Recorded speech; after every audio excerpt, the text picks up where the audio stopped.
सबको मेरा प्यार भरा नमस्कार। आइए आज हम पढ़ते हैं कार्तिक महात्म्य का 21वां अध्याय। श्री नारद जी ने कहा, जब ब्रह्मा आदि देवताओं ने नतमस्तक होकर भगवान शंकर की बड़ी स्तुति की और कहा, हे प्रभु, आप प्रकृति से परे पर ब्रह्मा और परमेश्वर हैं। आप निर्गुण निर्विकार होकर सबके ईश्वर होकर भी नित्य अनेक प्रकार के कर्मों को करते हैं। शंकर जी, हम सब ब्रह्मा आदि आपके दास हैं। हे देवेश, हे शिव, आप प्रसन्न हो, हमारी रक्षा कीजिए। हे नाथ, हम आपकी प्रजा हैं तथा सदा आपकी शरण में रहते हैं। नारद जी कहते हैं, जब इस प्रकार ब्रह्मा आदि सब देवता और मुनियों ने शिव जी की अनेक स्तुति करके उनके चरण कमलों का ध्यान करते हुए मौन ग्रहण कर लिया, तब उसे सुनकर देवताओं को वर देकर वह वहीं पर अंतर ध्यान हो गए।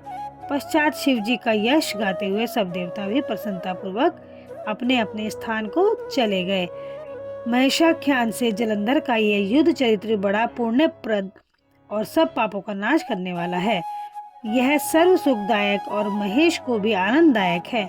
जो इन दोनों आख्यानों को पढ़ेगा और पढ़ाएगा वह यहाँ पर सुखों को भोगकर अंत में गणेश पद को पाएगा। ओम नमो भगवते वासुदेवाय नमः।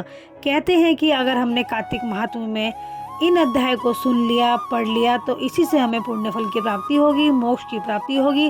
तो इसीलिए कहते हैं कि कार्तिक महात्म्य में सुबह उठकर तुलसी में जल और दीपदान अवश्य करें, जिससे हमें पुण्य फल मिलेगा।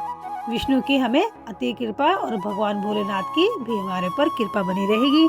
अगर आप कार्तिक महात्म्य नहीं नहा पा रहे हैं, कार्तिक मास में नहीं नहा पा रहे हैं, तो आखिर के 5 दिन आप व्रत, पूजा पाठ और ये दीपदान अवश्य करें। इससे भी आपको पुण्य फल की प्राप्ति अवश्य होगी।